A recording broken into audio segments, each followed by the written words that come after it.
देवाचलेश्वर छूड़ो जातीरा बल चपड़ा गाँव दो तेरो प्यारो मंदिरा देवाचलेश्वर प्यारो मंदिरा चपड़ा गाँव के ध्यानी छतरा दे देताओं के बाणी देवा मेरे छलेश्वर सुनो छतरा गाँव के बाणी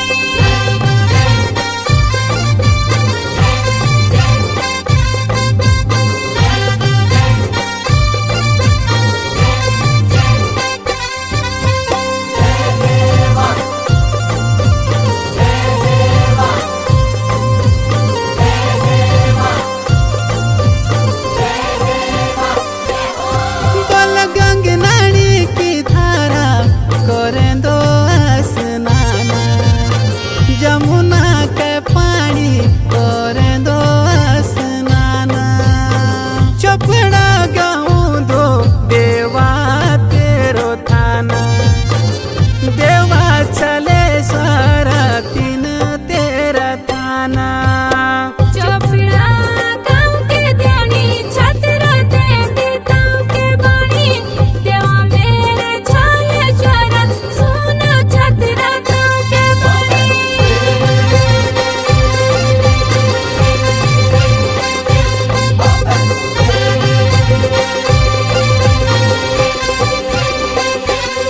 बल चोपड़ा गाँव की ध्यानी तेरी हारूला बना दी देवा चलेश्वर हारूला बना दी सुने को छतीर ताऊ भेंट चढ़ा दी देवा चलेश्वर भेंट चढ़ा दी चपड़ा गाँव के ध्यानी छतरा दे देताओं के बाणी देवा मेरे छलेश्वर सुनो छतरा गाँव के बाणी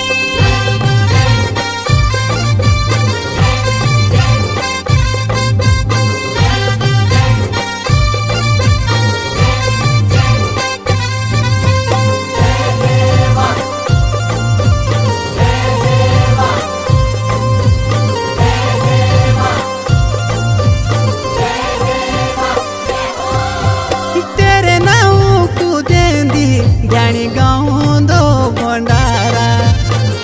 देवा चलेश्वर गाँव दो भंडारो आशीर्वाद तो चाहिए सभी ध्यान से तुम्हारो देवा चलेश्वर ध्यान से तुम्हारो चपड़ा गाँव के ध्यानी छतरा दे देताओं के बाणी देवा मेरे छलेश्वर सुनो छतरा गाँव के बाणी